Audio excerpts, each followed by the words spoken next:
me encanta mi profesión y dedicarme a lo que me gusta. Y luego, además, dedicarme a la defensa de la vida, de la libertad religiosa de la familia, pues me parecía un lujo. Así que sé que tengo mucha suerte, a pesar de que dedicándome a lo que me dedico en Abogados Cristianos tenemos absolutamente todo en contra, pero estoy tremendamente feliz. Avanzar por parte de la apisonada ideológica de la izquierda, que ya no es la izquierda, ya es el globalismo, ¿no? Ha servido para avanzar muchísimo, ha servido para matar a muchísima parte de la población, ha servido para restringir derechos fundamentales. Por ejemplo, en España, cómo nos han restringido acudir a las iglesias, cómo han restringido nuestra libertad religiosa, cómo han aprovechado para que el señor Iglesias se colase en el CNI por aquel entonces, para muchas nuevas corruptelas, como temas de mascarillas y demás. Y me parece además que ha sido un experimento que les ha salido tremendamente bien, porque ha demostrado que somos unos borregos absolutos, que nos han manipulado como les ha dado la gana. Y el mayor miedo que tengo, la gente que ha muerto, sino que ellos han visto que nos han manipulado y que el experimento les ha salido tan bien que mi miedo es que va a haber más. Es decir, que este experimento que les ha salido de 10, han acabado con el gobierno de Estados Unidos, de paso, etcétera, pues que no se va a quedar aquí. Pues mira, por ejemplo, yo sufrí, además muy de cerca, en Castilla y León, además estando gobernada por el PP por aquel entonces. A mí me da igual que gobierne el PP, que gobierne Vox, que gobierne el PSOE. Desde Abogados Cristianos vamos a aquel que vulnera nuestra libertad religiosa. Y una vez me enfadé y llamé al juzgado diciendo que qué pasaba, que por qué nos estaban haciendo esto, y encima me apercibieron, me amonestaron seriamente desde el Tribunal Superior de Justicia por esto.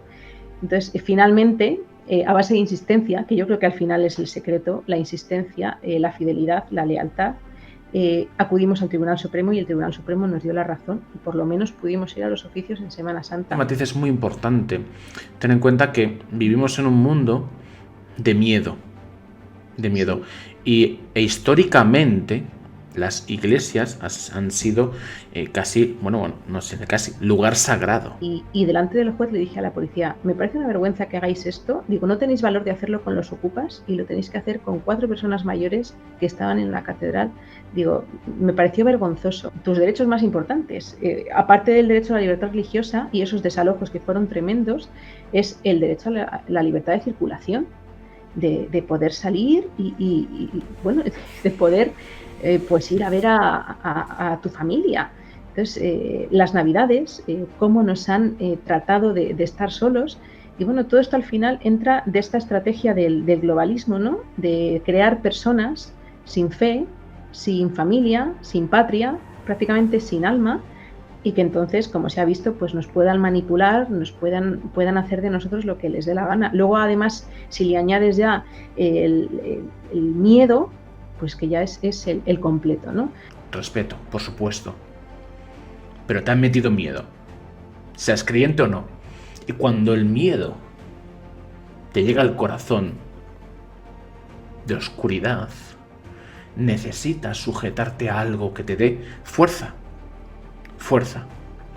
Y la gente más creyente o menos creyente, donde se aferra es en la fe. En la fe. Y si la fe, donde te quieres agarrar para no perder ese miedo, o sea, para que el miedo no te controle, te lo arrebatan, porque no te dejan estar en el lugar sagrado donde tú al menos te sientes fuerte, te sientes enérgico, intentas luchar. ¿Qué haces? ¿Qué haces? Entonces,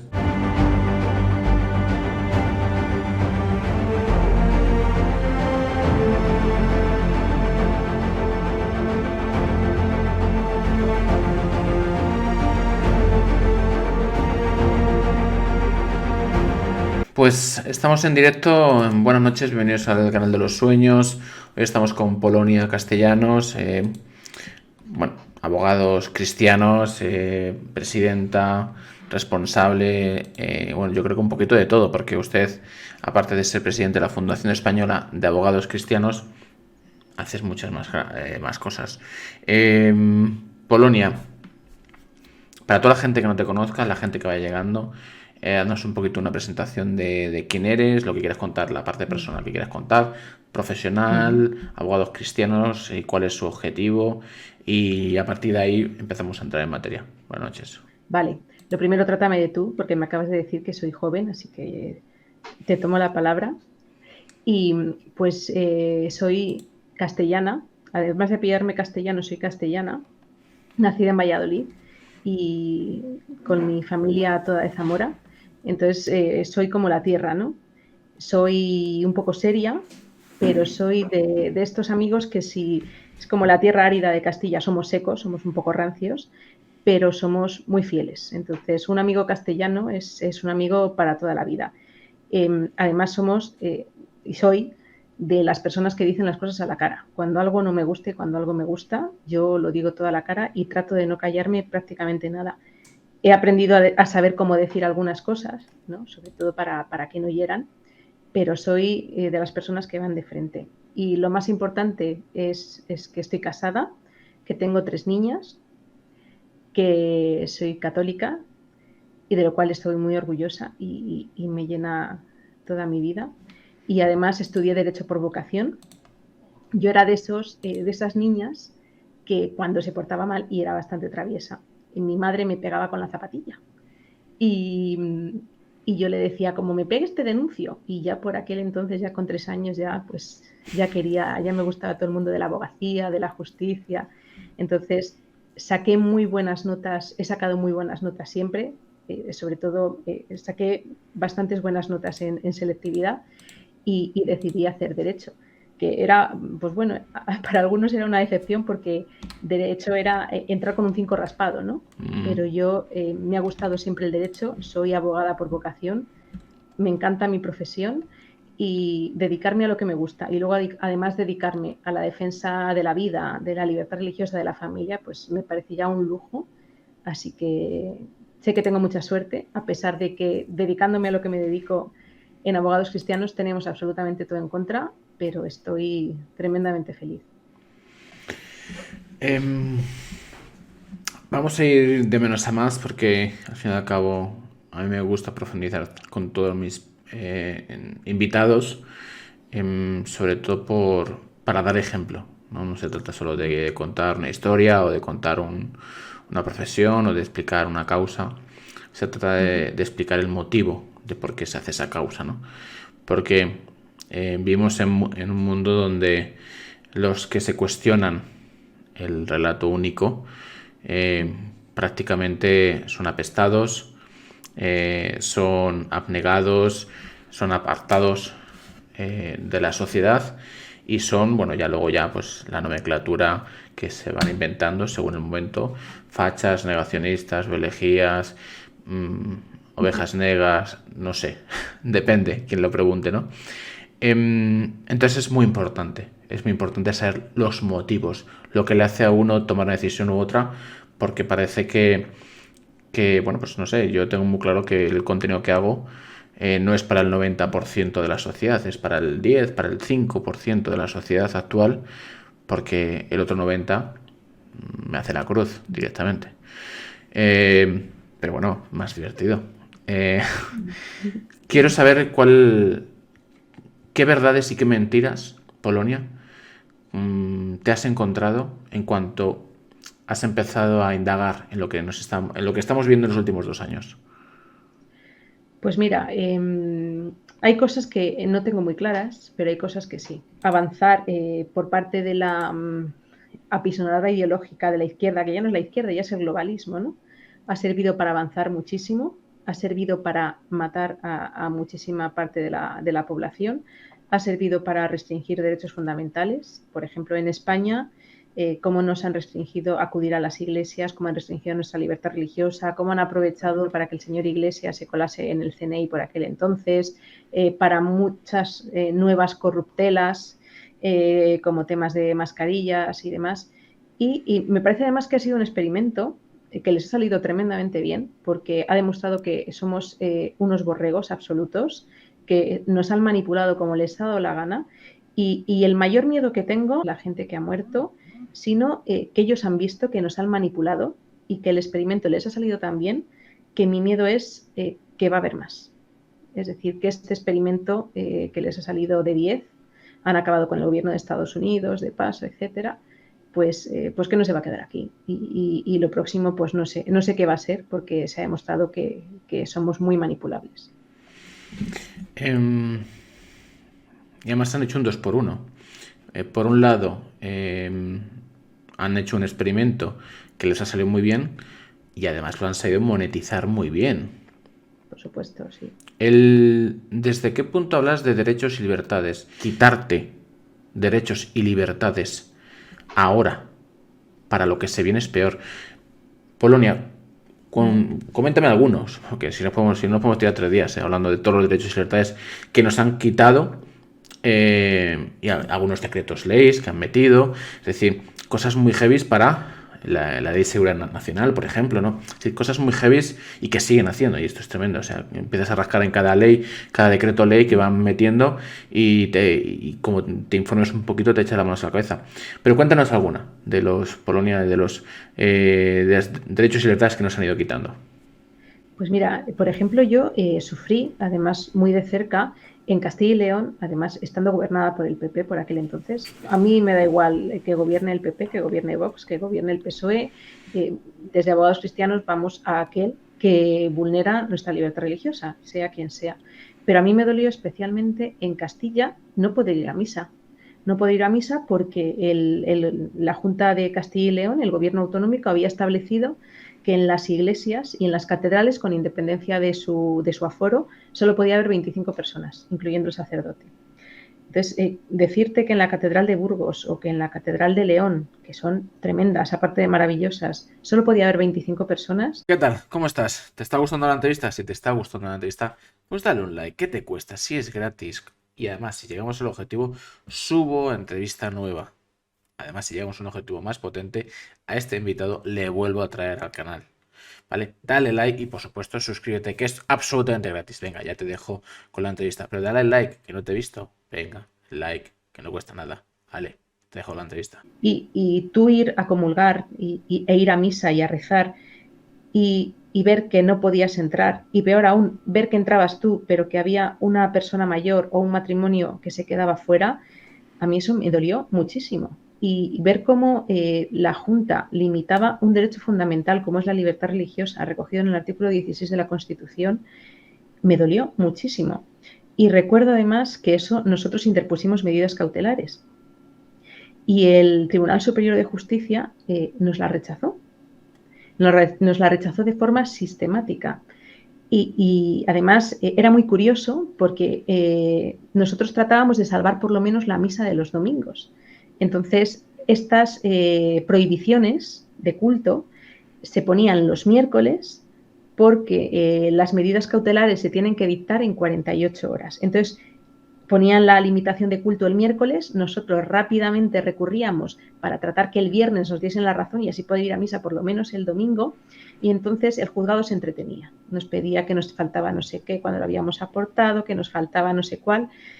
Y una vez me enfadé y llamé al juzgado diciendo que qué pasaba, que por qué nos estaban haciendo esto, y encima me apercibieron, me amonestaron seriamente desde el Tribunal Superior de Justicia por esto. Entonces, finalmente, a base de insistencia, que yo creo que al final es el secreto, la insistencia, la fidelidad, la lealtad, acudimos al Tribunal Supremo y el Tribunal Supremo nos dio la razón y por lo menos pudimos ir a los oficios en Semana Santa, porque si no con la Junta no hubiésemos podido. A mí me dolió especialmente esas prohibiciones, porque eran prohibiciones de facto de libertad religiosa, que es un derecho fundamental, además de los más importantes. Está en ese grupo que es del 14 al 29, que son los derechos importantes de la Constitución, es decir, lo más de lo más. Me dolió muchísimo también cuando desalojaron las iglesias. Este matiz es muy importante.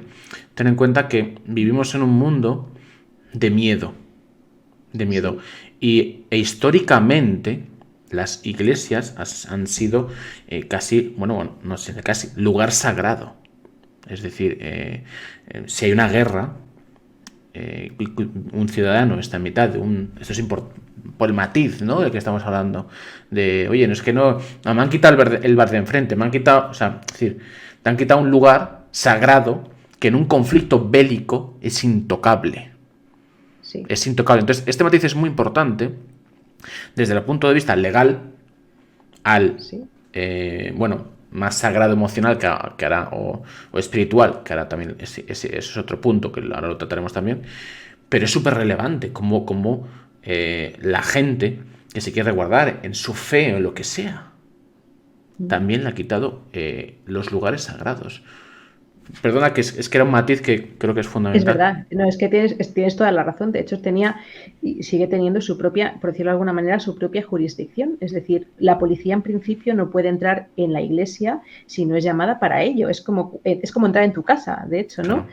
Entonces, ver cómo desalojaban a las personas mayores de las iglesias porque iban a rezar. Y yo cuando denunciamos uno de estos desalojos y delante del juez le dije a la policía, me parece una vergüenza que hagáis esto. Digo, no tenéis valor de hacerlo con los ocupas y lo tenéis que hacer con 4 personas mayores que estaban en la catedral. Digo, me pareció vergonzoso. Entonces, sentí cómo nos estaban manipulando, cómo nos estaban toreando y cómo nos estaban arrebatando todo. Y lo peor es que nos estábamos dejando.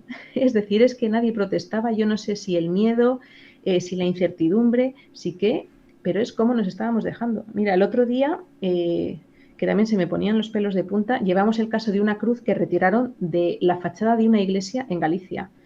Entonces, un ayuntamiento no puede retirar nada de la fachada de una iglesia. Yo en la fachada de mi casa, en principio, puedo poner la foto, pues no sé, de los Beatles, y el ayuntamiento a mí no es nadie para decirme que quite la foto de los Beatles que tengo puesta, pues por ejemplo, en mi terraza. Entonces, llamé a la parroquia para decir, pero bueno, ¿cómo os habéis dejado que os quiten la cruz? Además, la cruz de la fachada de una iglesia. Me dijeron, bueno, pues ya nos la han quitado, habrá que aguantarse. Digo, no, es que esa no es la filosofía. Es que si han hecho algo injusto, hay que pelearlo. Pero es precisamente eso, esa dejadez, nos han quitado todo esto, pero bueno, pues nos aguantamos, y como nos han quitado esto y nos aguantamos, pues nos van a quitar todo esto más X, ¿no? Y como nos vamos a aguantar, pues todo esto más X más Y. Y a mí lo que más me preocupa y también lo que más me decepciona es este conformismo y es no querer reclamar tus derechos más importantes. Aparte del derecho a la libertad religiosa y esos desalojos que fueron tremendos, es el derecho a la libertad de circulación, de poder salir y bueno, de poder pues ir a ver a tu familia. Entonces, las Navidades, cómo nos han tratado de estar solos. Y bueno, todo esto al final entra de esta estrategia del globalismo, ¿no? De crear personas sin fe, sin familia, sin patria, prácticamente sin alma, y que entonces, como se ha visto, pues nos puedan manipular, puedan hacer de nosotros lo que les dé la gana. Luego, además, si le añades ya el miedo, pues que ya es el completo, ¿no? Encima con el miedo, la incertidumbre, luego la sensación de que no sabes cuándo te están engañando y cuándo no, porque nos engañaron en multitud de ocasiones con el comité de expertos, con que no hacía falta mascarillas, sí, que luego no, que luego también, y tú te la tienes que poner obligatoriamente, pero ellos no se la ponen nunca. Entonces, es una sensación de incertidumbre, de miedo, que yo creo que la gente sí que está más nerviosa, está más enfadada y yo no sé si está cansada, pero a mí eso me da mucha rabia y me preocupa. Una mujer que, bueno, tiene la agenda muy apretada, pero bueno, ahora somos amiguis y yo estoy encantado y ojalá poder ir Igualmente. más a menudo porque, bueno, supongo que con cada uno de los casos con los que estáis tratando nos podemos tirar días y días, ¿no? Y es fundamental la labor que tenéis, pues casi el motor casi es la fe, pero entraremos en ello. Para no cerrar, porque yo si no me da toque, el tema del cierre de las iglesias, aparte de lo que es inconstitucional, etc., y que es un lugar sagrado, como explicábamos y tú has explicado perfectamente, hay algo que no se puede controlar, y es el miedo. El miedo. El miedo que nos han metido. Nos han metido miedo en el corazón, en el alma, en la cabeza. Tú puedes creer o no creer en Dios. Respeto, por supuesto. Pero te han metido miedo. Seas creyente o no. Y cuando el miedo te llega al corazón de oscuridad, necesitas sujetarte a algo que te dé fuerza. Fuerza. Y la gente más creyente o menos creyente, donde se aferra es en la fe. En la fe. Y si el lugar, lo digo para rematar lo que estábamos hablando, y si la fe, donde te quieres agarrar para no perder ese miedo, o sea, para que el miedo no te controle, te lo arrebatan, porque no te dejan estar en el lugar sagrado donde tú al menos te sientes fuerte, te sientes enérgico, intentas luchar, porque luego trataremos el tema de salud mental, que es bestial, ¿no? ¿Qué haces? ¿Qué haces? Entonces, la parte espiritual me parece fundamental. No sé cómo lo has vivido tú en ese aspecto, tanto tu parte como los casos que hayas llevado, porque es como si te quitan, bueno, que nos han hecho, ¿no? Si es el miedo es el que domina absolutamente todo. Si lo único poder que puede estar en contra es la fe, apaga y vámonos. Si te lo quitan. ¿Qué opinas? Claro, Cuéntame. Por eso lo quieren arrebatar, quieren arrebatar la fe. Pues esto fue un amago de cerrar iglesias, cerraron iglesias, han conseguido que haya menos gente que vaya a misa también por este miedo. Es el mismo miedo que utilizan para, por ejemplo, no ir a rezar a las puertas de los abortorios, que eso es otro tema. Pero efectivamente, tienes tu razón, es el miedo. Por eso San Juan Pablo II decía algo tan importante como no tengáis miedo. Si es que, además, no hay que tener miedo, ya seas católico o no seas católico. Lo que nosotros decíamos es que se respeten los derechos fundamentales, porque si es el propio gobierno el que no respeta los derechos fundamentales, que hasta lo ha dicho el Tribunal Constitucional, pues es que ¿qué nos queda? Nada. Y por supuesto que tienes toda la razón en que una persona tiene que tener un ancla a la que agarrarse, ya sea la fe, que a mí me parece valiosísima, ya sea la familia. La familia al final es donde todo se soporta, donde te ayuda, donde te comprenden, es algo que es importantísimo. Eso también se quiere quitar de ahí, pues toda esta lucha de sexos, ¿no?, que se ha implantado ahora, todo este feminismo radical, esto de ir contra el hombre es malo simplemente porque ha nacido hombre, aunque bueno, luego te dicen que depende que no eres hombre aunque hayas nacido hombre, entonces bueno, luego es el absurdo más tremendo, ¿no? Entonces, claro, te quieren quitar cualquier ancla, la fe, la vida. La propiedad privada no es un ancla, pero también la quieren arrebatar a través de toda la legalización de la ocupación, de la presión fiscal, etcétera. Entonces, se trata de crear a individuos manipulables. Y el libro de 1984 de Orwell, y es que me escandalizaba porque pensaba que realmente es la hoja de ruta del gobierno, porque es que te mentían y al día siguiente lo borraban de los periódicos y donde te habían mentido, pues te decían que no pasaba nada. Entonces, es tremendo cómo tratan de quitarte todo a lo que se puede agarrar una persona, lo que puede hacer de esa persona que sea fuerte, que tenga convicciones, que tenga principios, que tenga ganas de luchar en el fondo. Tratan de arrebatarte todo para entonces poderte decir que hoy no dormiría tranquilo si pacto con tal y mañana pacto con tal, y tú te lo tienes que creer todo y tienes que pensar que no soy un mentiroso patológico. Muy interesante, todo muy complejo, todo muy... Bueno, podemos tirar días hablando de ello, pero bueno, vamos a ser cronológicos. Yo ninguna entrevista me la preparo. Quien tiene magia no necesita trucos. Entonces voy a usar la cronología de tus palabras. Después de la fe, lo que han hecho con las iglesias, has dicho tú cronológicamente la familia. ¿Cómo se han metido en el concepto familia?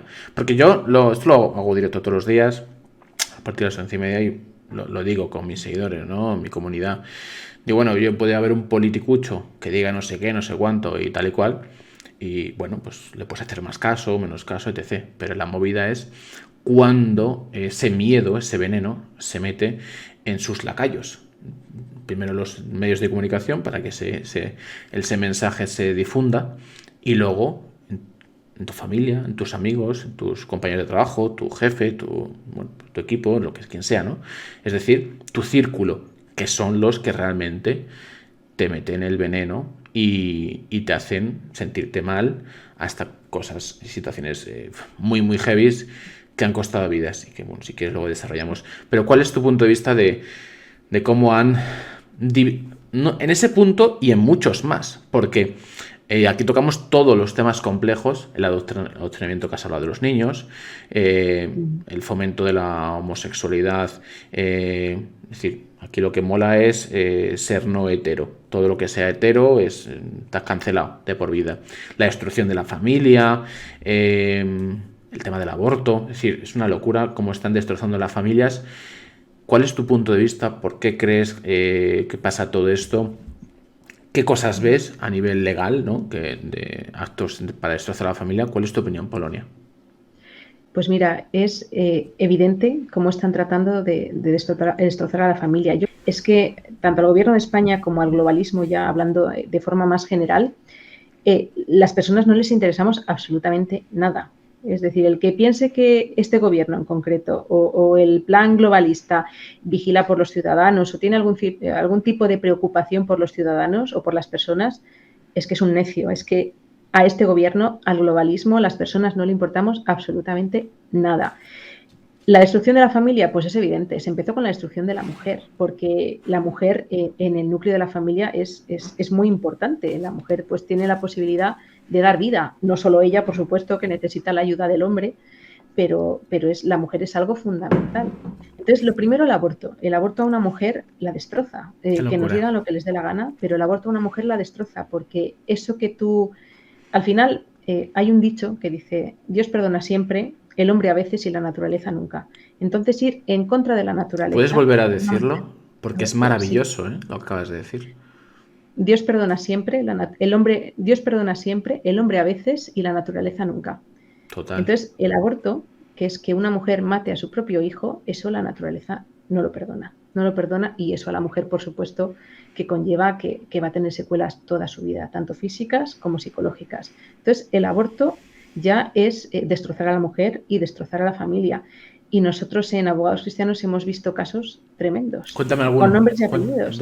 Bueno, sin nombres y apellidos, pero sí el caso de tema de abortos me interesa. Pues mira, yo recuerdo el caso de una mujer que tenía 2 niños, bueno, tiene 2 niños, estaba casada felizmente, estaba trabajando en una empresa, bien, y se quedó embarazada del tercer hijo. Y en la empresa le dijeron que o abortaba o tenía que dejar el puesto de trabajo. Entonces ella lo que hizo fue abortar. Qué heavy. Por supuesto que de la empresa la echaron al final, o sea que fue una Bueno, al final es que hay que hacer lo que se tiene que hacer y lo que se hace bien, que era haber tenido a su bebé, pues seguramente le hubiese traído muchas alegrías. Bueno, la empresa al final la despidió.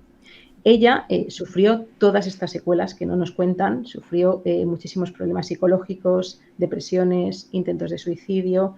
Al final su marido se separó de ella, por supuesto, y llegó a tal estado de estrés, de ansiedad y de desequilibrio mental causado exclusivamente por el aborto, que al final la quitaron la custodia de sus 2 hijos también. Entonces, una mujer que estaba casada felizmente, que tenía su trabajo, que bueno, su trabajo no era tan bueno, que tenía su familia, sus 2 hijos, que era feliz, acabó destrozada, divorciada de su marido, le han quitado la custodia de sus hijos, ha estado en tratamiento, entonces la destrozaron la vida completamente, a ella, también a su marido y en parte también a sus hijos, claro. Entonces, esa es la realidad del aborto y eso es como destrozan a la familia y sobre todo a la mujer.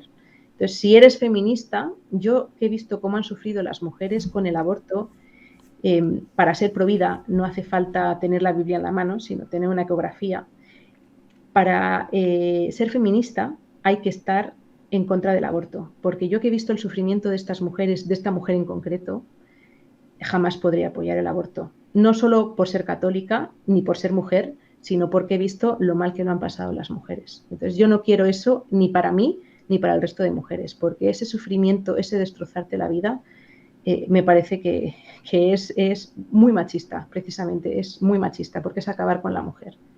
Entonces, acaban con la mujer, por supuesto, a través del aborto, acaban también con las raíces, ¿no? Porque a mí algo que me parece fundamental y que yo lo he visto además, como castellana que soy, es el cuidado de las personas mayores. A mí las personas mayores me encantan porque me parecen un cúmulo de sabiduría que nos enseñan mucho. Además, las generaciones ahora que tenemos más mayores han sufrido mucho, han trabajado mucho, han levantado este país y me parece que son súper interesantes y que les debemos mucho porque lo que tenemos ahora es exclusivamente gracias a ellos. Entonces, a mí las personas mayores me encanta y creo que además hay que tener un respeto. Y también, egoístamente, creo que cuando una persona cuida a sus padres y cuida a sus abuelos, sus hijos que ven eso, pues también sus hijos le van a cuidar a él, ¿no? Pero cuando una persona desecha a sus padres, desecha a sus abuelos, pues sus hijos al final van a tomar el mismo camino, porque es lo que están viendo. Entonces, a mí las personas mayores me gustan, creo que es sabiduría, creo que es experiencia, creo que es devolverles parte de lo que han hecho por nosotros y por eso no entiendo la eutanasia tampoco. No entiendo que se pueda pensar que una persona no sirve o porque tiene una discapacidad o porque tiene determinados años. Nos metemos de Málaga a Malagón. El del... A ver, vamos por partes. Wow, es que tendría esta mujer toda la noche aquí hablando. Vamos primero con el aborto. Vamos a intentar cerrarlo. Hablas de las secuelas de la mujer. Vale. Sí. Pero ¿por qué, desde tu punto de vista, de tu reflexión, por qué hacen lo que hacen? Es decir, tú has analizado, has puesto ejemplos, pero ¿por qué se quiere destruir la familia? ¿Por qué no se fomenta la natalidad? No se fomenta, ahora entramos, ¿no?, en la vida, Sí. y se fomenta la muerte. Pero se fomenta la muerte de personas de Occidente, porque luego yo he entrevistado a Jucil y los pobres tienen las vallas de seguridad fronterizas de Melilla con 28 personas frente a 5.000 inmigrantes ilegales todos los días. Entonces, es decir, que se fomenta la muerte de los de tu patria, los de tu país, pero los de fuera, que vengan todos. ¿Cuál es tu reflexión de por qué? Porque esto se fomenta, se destroza la familia, pero la familia cristiana, la familia de la patria, es decir, española. Pero si que vengan otros con sus familias, aunque sea inmigrante, le damos casa, le damos vivienda, le damos de todo. ¿Por qué pasa esto? Sí. Esto es un poco como cuando fuimos invadidos, ¿no? Allá por el siglo VIII prácticamente. Pues había muchos reinos de taifas, es prácticamente como ahora, ¿no? Y entonces se aliaron con aquellas tribus del norte de África un poco para echar unos reinos de taifas a otros reinos de taifas pues que no les caían bien, ¿no? Entonces, claro, llegó un momento en que el aliado que pensaban que iban a utilizar se hizo más fuerte y entonces acabó echando a los reinos de taifas, a los cristianos y a todo el que se les puso por delante, ¿no? Entonces, al final, tienes que ver qué aliados tienes porque al final se pueden volver en tu contra. Entonces, esto es como la ONU, ¿no? Te alías con determinados países para determinadas cosas, pero cuidado porque luego determinadas alianzas te pueden pasar factura. Luego también yo creo que en África, por ejemplo, el aborto prácticamente no se da y precisamente en la ONU los temas que se tratan de votar, la ONU está a favor del aborto, evidentemente, los temas que se tratan de votar, los que están salvando el derecho a la vida son precisamente los países africanos y algunos asiáticos, tal vez. Hispanoamérica ya está prácticamente corrompida, igual que España. Yo creo que en África son más sencillos que nosotros, a veces pueden ser más inteligentes también. Ellos tienen otros problemas. Nuestros problemas hoy en día en España, salvando pues que todos tenemos nuestras circunstancias, pero es un país relativamente acomodado, entonces tenemos problemas muy superficiales, ¿no? En África, que tienen problemas muchas veces de desabastecimiento, de sequías, problemas muy graves, reducen las cosas a la sencillez y no entienden que el aborto se pueda realizar. Yo, por ejemplo, te puedo explicar que yo cuando iba un día con mis hijas, la pequeña no había nacido, pues la mayor tendría 7 años o 6 años y la mediana 4 o 5, y me dieron un panfleto a favor del aborto. Y bueno, claro, por supuesto que discutí con él y eso a mis hijas las impactó y me dijeron, ¿pero qué pasa aquí? Y dije, mira, este señor me ha dado un papel a favor del aborto. Y me preguntaron, ¿qué es el aborto? Digo, pues vamos a ver, el aborto es que la madre mate al bebé que tiene en su vientre.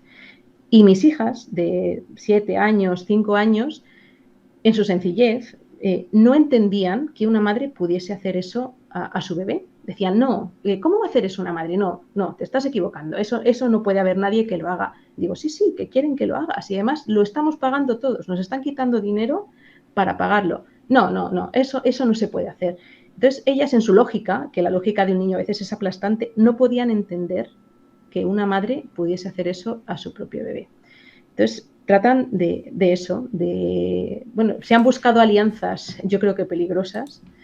Es como cuando tal vez está esta teoría de que el PP dio ciertas alas a Podemos, un poco para tratar de dividir a la izquierda, ¿no? Pues esa alianza al final, y ese dar alas al final fue peligrosa, fue muy peligrosa. Soraya Sáez de Santamaría metiendo a Pablo Iglesias en la sexta, sí. Entonces eso al final, tienes que tener cuidado con tus aliados porque se pueden volver en tu contra. Y el aborto, bueno, aparte de que el aborto, yo soy católica, a mí el aborto me parece satánico y yo cuando he ido a rezar cerca de las puertas de un abortorio, notas como algo que está mal, es una sensación. Yo soy católica, para mí es algo satánico, otra persona que no sea católica puede pensar que son malas energías o los chakras o no sé, pero notas algo mal, algo que te incomoda, que estar cerca de ese sitio no estás bien. Igual que hay sitios donde estás tranquilo y estás relajado, ahí es un sitio que te acercas y ves que estás mal. Entonces, y luego al final el aborto es un negocio, quiero decir, y el aborto es un negocio y que tiene objetivos. ¿Y qué pasa? Que cada vez hay menos mujeres en edad fértil. Sabemos que hay menos natalidad. Yo, por ejemplo, lo noto muchísimo en la cabalgata de los Reyes, que antes te pegabas por los caramelos y ahora casi tocamos a 2 o 3 caramelos por niño, porque cada vez hay menos niños. Hay menos mujeres en edad fértil, también, por supuesto. ¿Qué pasa? Hay menos mujeres en edad fértil, entonces hay menos abortos. Entonces, ¿qué quieren hacer? Pues aumentar, por supuesto, aumentar los plazos para hacer abortos, hasta el aborto postnatal, que a mí eso ya me parece, bueno, ya no sé ni cómo llamarlo, aumentarlo a niñas menores, tratar de que las menores, por supuesto, se queden más embarazadas para que aborten y pues eso, tratar de que menores se queden embarazadas para que aborten y aumentar el aborto postnatal. Es un negocio asqueroso, pero que tiene objetivos y que si este año han abortado 100.000 mujeres, ellos su objetivo es que el año que viene aborten 150.000. Entonces, si hay menos mujeres, pues tienen que ampliar como sea ese abanico. Y luego te quiero contar un caso para que veas hasta dónde llega el aborto, porque a nosotros nos dieron un chivatazo, porque del aborto no se puede hablar. Nosotros cuando emitimos una nota de prensa relacionada con el aborto hay un apagón general. Hay una mano negra detrás del aborto que es tremenda. Entonces, te puedo contar un caso. A nosotros nos dieron un chivatazo de que en un abortorio muy importante de Madrid se estaba investigando si tenía algo que ver este abortorio con una mafia de trata de mujeres, de lo que llamamos trata de blancas, ¿no? En este caso de niñas nigerianas. Entonces, nosotros nos personamos en la instrucción para investigar todo esto. Era un abortorio que tenía algún tipo de convenio con una casa de una madame en la que todas las niñas eran niñas que venían engañadas de Nigeria, las obligaban a prostituirse y al obligarlas a prostituirse se quedaban embarazadas. Entonces todas iban a abortar a este abortorio de Madrid, que no era ni el más barato ni el que estaba más cerca. Iban todas estas niñas a abortar, pues una sería alta, otra baja, una más gorda, otra más flaca, una con el pelo largo, otra con el pelo corto, todas se llamaban igual. Ninguna hablaba, ni leía, ni entendía el español. Pero las entrevistas para abortar se las hacían en español. O sea que las pobres no sabían en lo que iban. Todas estas niñas, que eran menores de edad, además llevaban documentación falsa. Y todas estas niñas eran nigerianas, por lo tanto eran de color, pues de 16, 17 años, la que más 18, iba acompañada de un señor, siempre el mismo señor, de unos 60 años, blanco, que era madrileño, así, blanquito, un poco alto. Y esto, el abortorio nunca le pareció extraño. Es decir, documentación falsa, niñas sin papeles, todas se llamaban igual, iban con mucha frecuencia, siempre con el mismo señor, y esto al abortorio no le parecía extraño. Nosotros conseguimos que se imputase al abortorio y cuando fuimos a hacer preguntas a los que estaban imputados de por qué esto no les parecía extraño, si es que a cualquiera le hubiese salido de ojo que aquí estaba pasando algo, el juez no me dejó hacer preguntas a los imputados ni a los testigos. ¿Por qué? Y eso es algo totalmente irregular. Y yo le dije, vamos a ver, señoría, yo tengo todo el derecho a hacer preguntas a este imputado o a este testigo. Y me dijo que no podía hacer preguntas. O sea, detrás del aborto hay una mano negra que de cara a todos los procedimientos judiciales, a todas las demandas que hemos interpuesto, es escalofriante.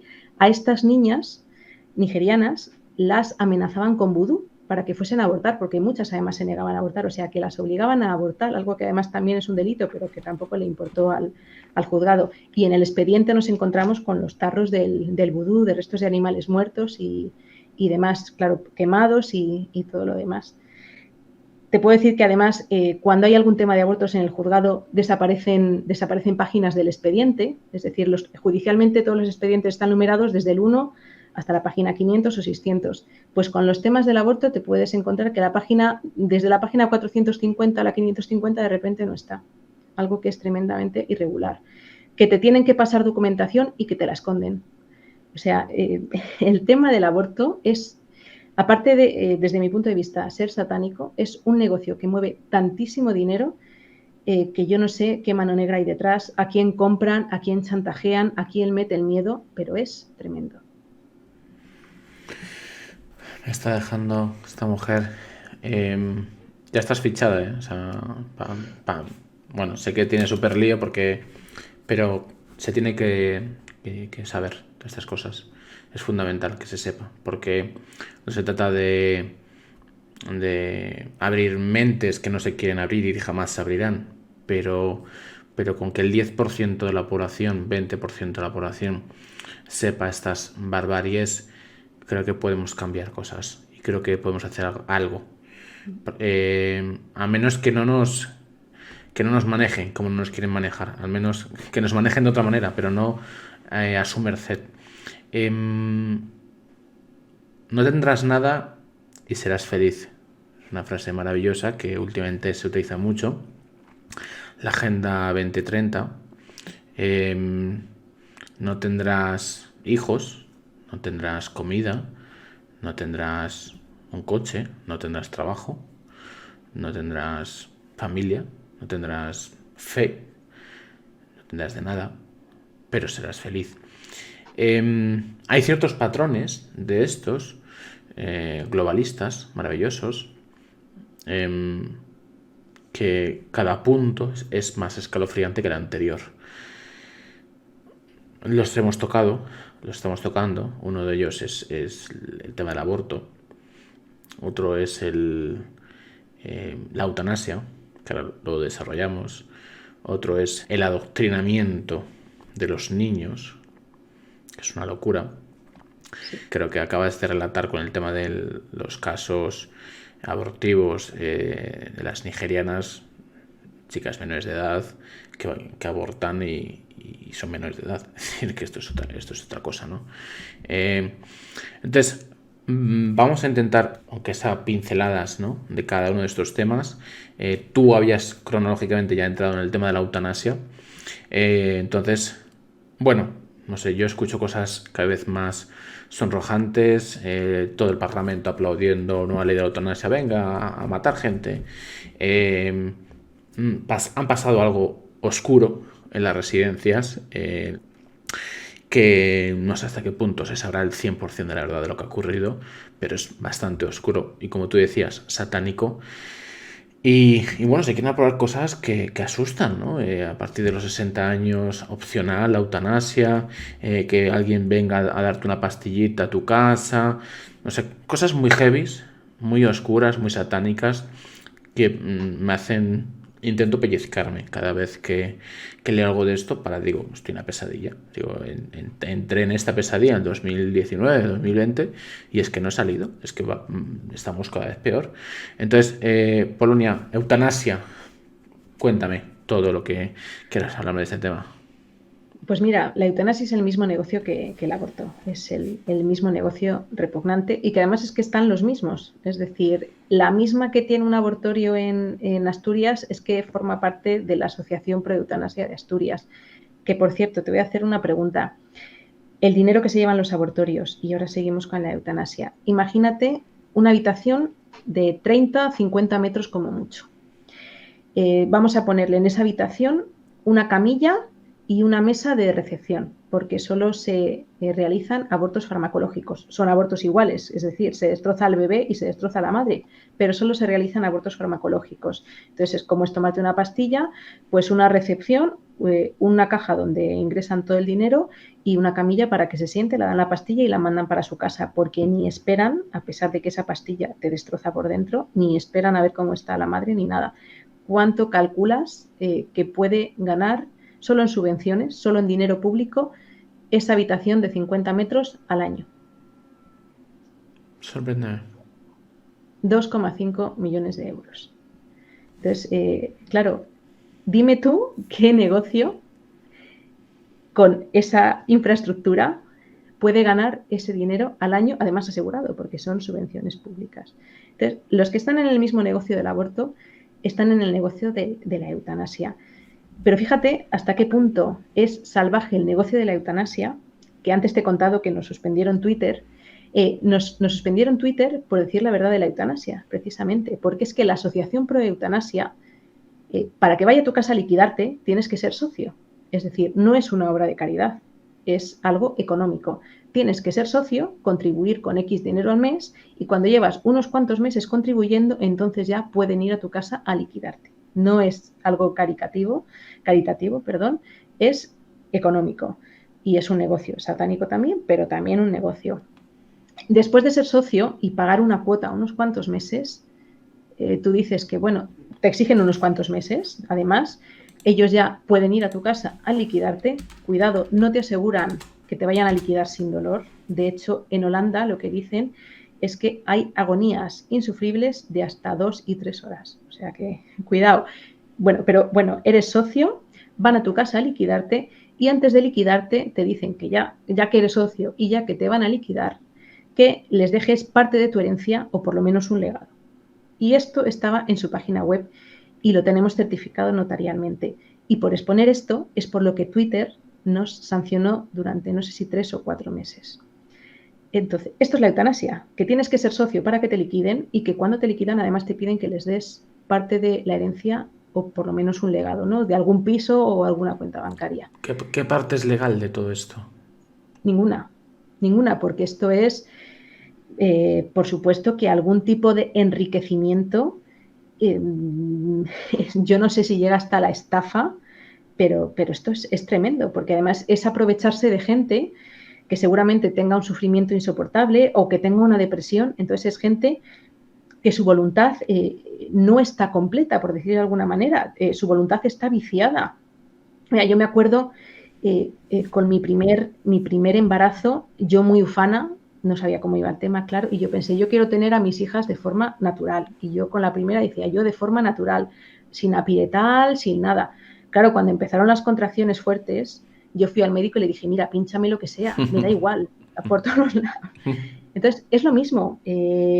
Una persona con un sufrimiento, a mí me llegan a pinchar, yo qué sé, tinta, y le digo que sí, porque cuando tienes un sufrimiento insoportable o cuando tienes una depresión, estás a merced de lo que te digan o de lo que te hagan, porque no tienes la voluntad plena, por decirlo de alguna manera.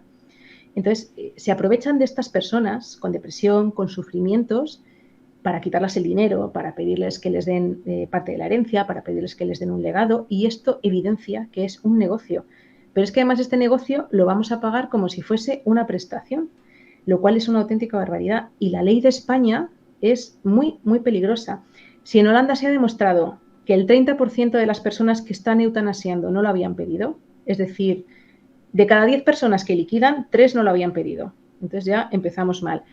Y cuidado que Holanda tiene una mentalidad más germánica y son mucho más estrictos que podemos ser los españoles, que tenemos una mentalidad y un hacer latino, ¿no? O mediterráneo. Entonces, en Holanda pasa eso. En España la ley es todavía más peligrosa porque se regula la incapacidad de hecho. Existe la incapacidad de derecho, que antes era la tutela y la curatela, ahora solo se ha dejado en la curatela, que tiene unas garantías, ¿no? Porque tienes que ir a un procedimiento judicial, que el juez estime si eres tutelable o si se tiene que poner un curador, tiene que actuar el Ministerio Fiscal. Bueno, la incapacidad de derecho tiene un procedimiento y tiene unos trámites, pero la incapacidad de hecho, ¿qué es? Es decir, el médico o un facultativo ahora considera que yo tengo una incapacidad de hecho porque por ser católica o por ser rubia o por ser miope, entonces como considera que tengo una incapacidad de hecho, con determinadas artimañas no muy complicadas me pueden liquidar con la ley de la eutanasia española, aunque mi familia no esté a favor. Es decir, aunque mi familia no quiera que me liquiden, si ellos entienden que yo estoy incapacitada de hecho, pueden llegar a liquidarme. Entonces es muy, muy peligroso. Y además toda esta fiesta la pagamos todos con nuestros impuestos. Quiero decir, claro, nos tienen que subir la gasolina, nos tienen que subir el aceite, la cesta de la compra, la luz, el agua, todo, porque tenemos que pagar la fiesta del adoctrinamiento, la fiesta del aborto, la fiesta de la eutanasia, y ya son muchas fiestas que tenemos que pagar todo esto. Porque cuando la eutanasia, como el aborto, quiere convertirse en prestación, pues es lo que pasa. Mira, miembros de la asociación, de ahora Fundación de Abogados Cristianos, fueron a una charla del doctor Morín, que por cierto, todos los adalides de la eutanasia, todos han muerto de muerte natural, ninguno se ha eutanasiado, lo cual también es sospechoso, ¿no? Del doctor Morín, sí, me equivoco con el doctor Morín y el doctor Montes, porque son parecidos, pero bueno, fueron a ver una charla del adalid de la eutanasia.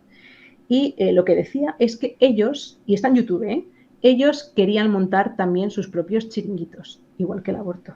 Es decir, donde en vez de liquidar a un bebé, pues liquiden a un abuelo, o bueno, ya también en Bélgica se aprobó la eutanasia en menores y a una persona con depresión. Y por ejemplo, en el caso está el caso del belga, que está en el Tribunal Europeo de Derechos Humanos, que yo conozco al abogado, además estuve con él en Viena hace poco, y es una señora que tenía una depresión, que va al médico, pero por supuesto que era una visita rutinaria, pues bueno, pues una señora con depresión que va al médico y al día siguiente llaman a su hijo que vaya a recoger las pertenencias de su de su madre, porque el médico ha estimado que esta señora necesitaba la eutanasia.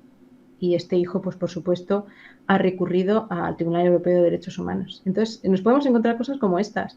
Entonces ya no es no, mira, es que esto no va conmigo, no, es que llegamos a un punto, es que esto, quieras o no, va con todos, es decir, porque si no tienes una hija que la van a tratar de comer la cabeza para que tenga relaciones con cuantos más mejor y cuanto antes mejor para que después aborte, tienes un padre o tienes una persona con discapacidad o tienes un abuelo al que van a tratar de liquidar, porque además, como nos dijeron en un caso a nosotros, que interpusimos medidas cautelares y conseguimos que la persona siguiese viviendo, en este caso es el caso de María Teresa, nos dijeron que a María Teresa había que liquidarla porque costaba mucho dinero, porque tenía una enfermedad crónica y una enfermedad degenerativa, y que lo mejor era liquidarla porque estaba costando mucho dinero a la Seguridad Social.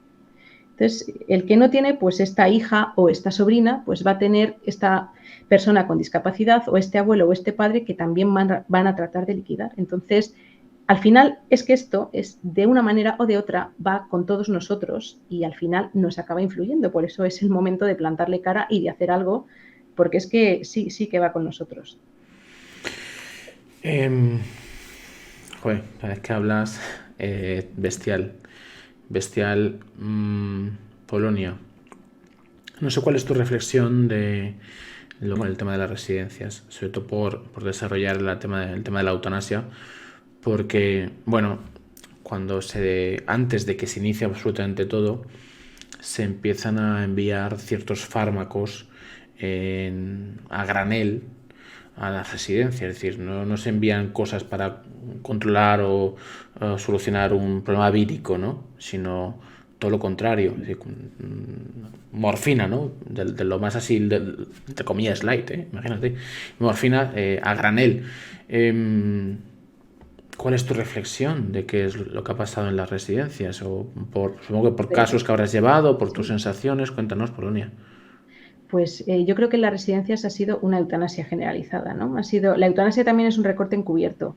Es decir, a todas aquellas personas que se lo han ganado porque se lo han quitado de su nómina, pero que están cobrando una pensión, ya sea por jubilación o algún tipo de pensión por viudedad, pero insisto, porque se lo han ganado y porque tienen derecho a ello, pues estas personas hay que liquidarlas porque además se ahorran no solo el gasto en la seguridad social, sino el gasto en las pensiones, ¿no? Porque además no hay dinero para las pensiones. Sí que hay dinero para el Falcon, ¿no? O para el maquillaje del señor Sánchez, pero no hay dinero para las pensiones. Entonces, ha sido un evidente recorte encubierto. Es lo que pretende la eutanasia, es la misma estrategia.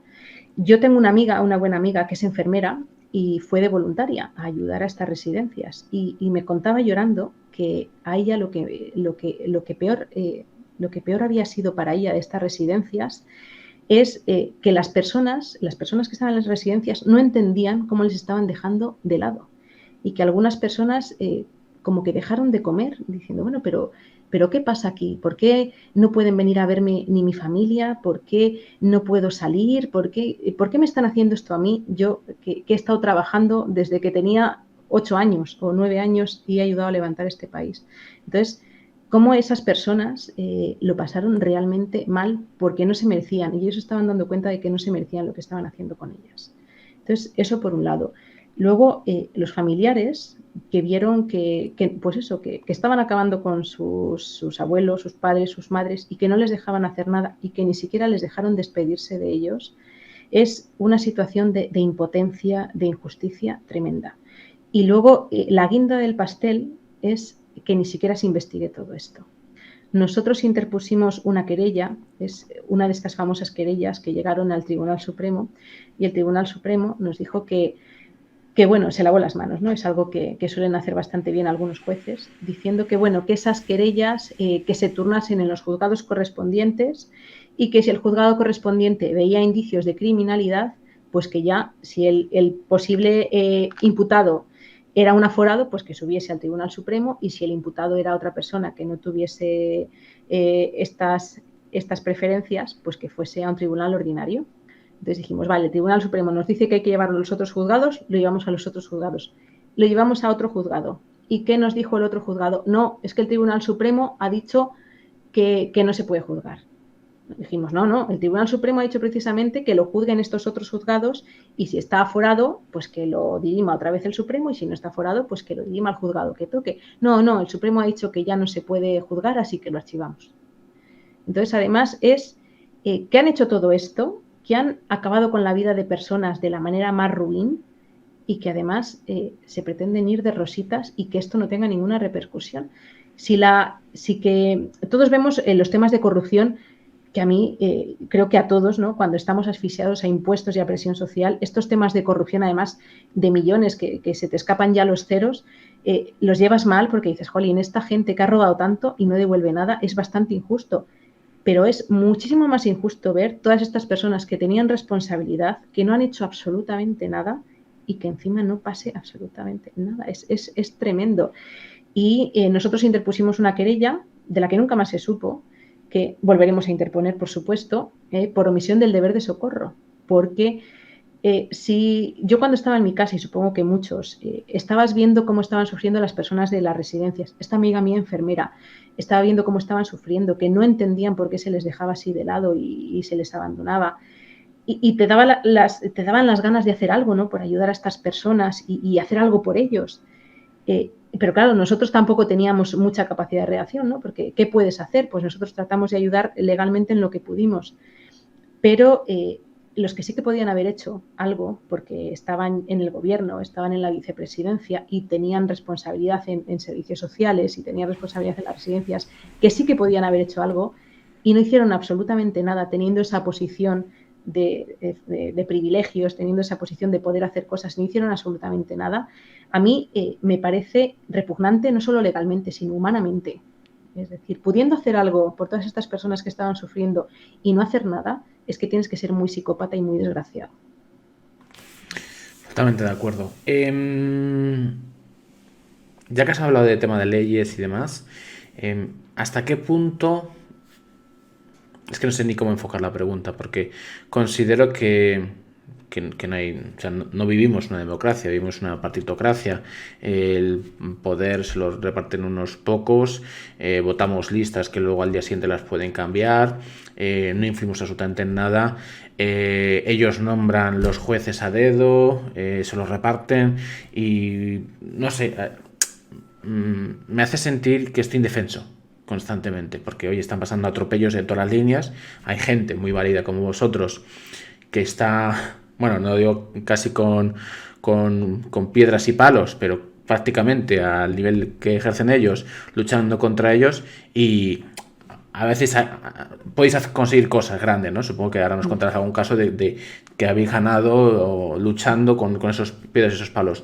Pero ¿cuál es tu sensación de cómo está todo controlado a nivel legal, jueces, y que da la sensación de que vivimos en un mundo donde, lo digo muchas veces, ¿no? Nos están cocinando a fuego lento, nos están llevando, nos están empujando hacia un acantilado poco a poco y queda un poco igual. Es lo que hagamos, cómo lo hagamos, a quien nos quejemos, seamos más, seamos menos, lo van a llevar a cabo sí o sí su plan, el que sea. Agenda 2030, globalismo, élites globalistas, las grandes familias que gobiernan el mundo, quien sea, me da igual. Entonces, ¿cómo está de manipulado, controlado, no sé si hasta sobornado, subvencionado el Poder Judicial, Polonia? Pues mira, es una absoluta vergüenza. Bueno, lo primero decirte que no se puede generalizar, porque hay jueces buenos, claro. No porque nos den la razón o no, sino porque son justos, ¿no? Profesionales. Exacto. En el fondo, un juez tiene que limitarse a impartir la ley, sin más. Entonces, hay jueces buenos, igual que hay abogados buenos, igual que hay periodistas buenos, pero hay muy malos también, ¿no? No se puede generalizar como en ninguna profesión ni en ningún sector. Pero a mí lo que más me molesta es que nos traten como si fuésemos idiotas, realmente. Porque yo recuerdo el juicio contra las Femen, lo perdimos en primera instancia, lo perdimos en el juzgado de lo penal, porque el juez nos decía que es que ni siquiera habían llegado a tocar el crucifijo. Y yo decía, pero vamos a ver, señoría, hasta tres veces he aportado en la causa, lo enseñé en el juicio, fotos en que las Femen no solo lo tocaban, sino que se habían subido como si fuesen King Kong, y así lo dije, se habían subido al crucifijo como si fuesen King Kong, agarrado así en el brazo.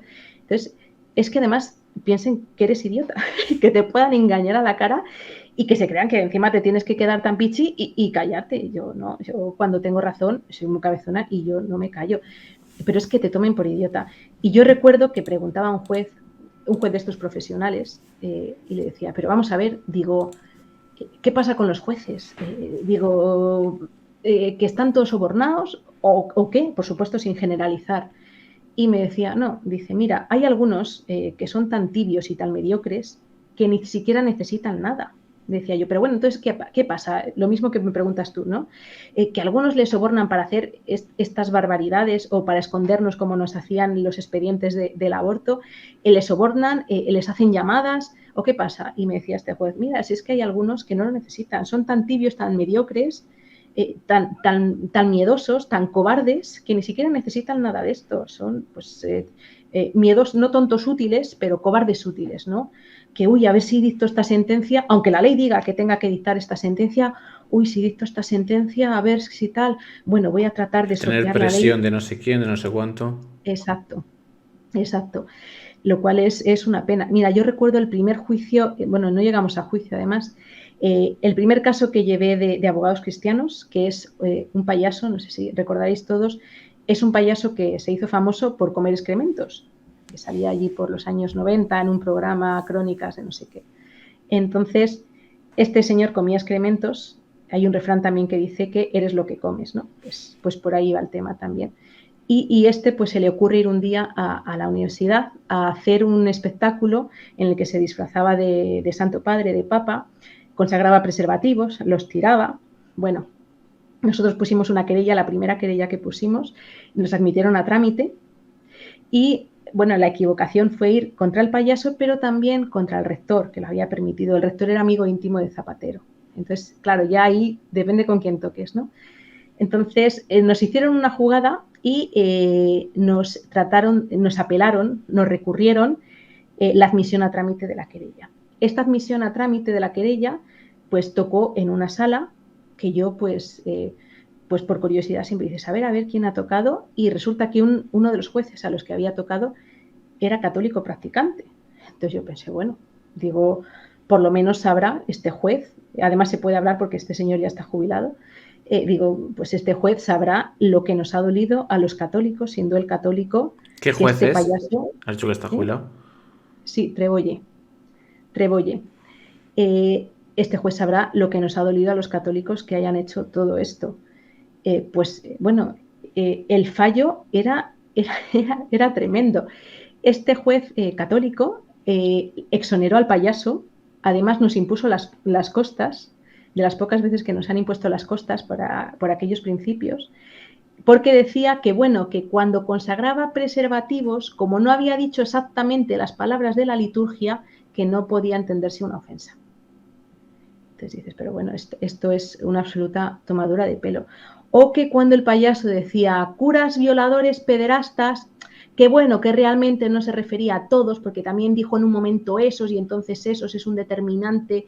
Bueno, fue un recorrido perifrástico para tratar de evitar la ley y lo que era evidente, además por una persona católica, que fue absolutamente ¿Y cuál es tu vergonzoso. reflexión? ¿Por qué? Pues yo creo que es el miedo del que hablábamos antes, que te paraliza, que te hace ser mediocre, que te hace ser tibio, que te hace ir en contra de la verdad, en contra de la verdad, de la ley, de la razón. Pues yo creo que es eso, y es lo que me decía a mí este otro juez, que me decía, no, si es que no hace falta ni llamadas, ni sobornos, ni nada, es que hay algunos que es que son unos mediocres, ¿El unos payaso tibios. se llamaba Leo Bassi?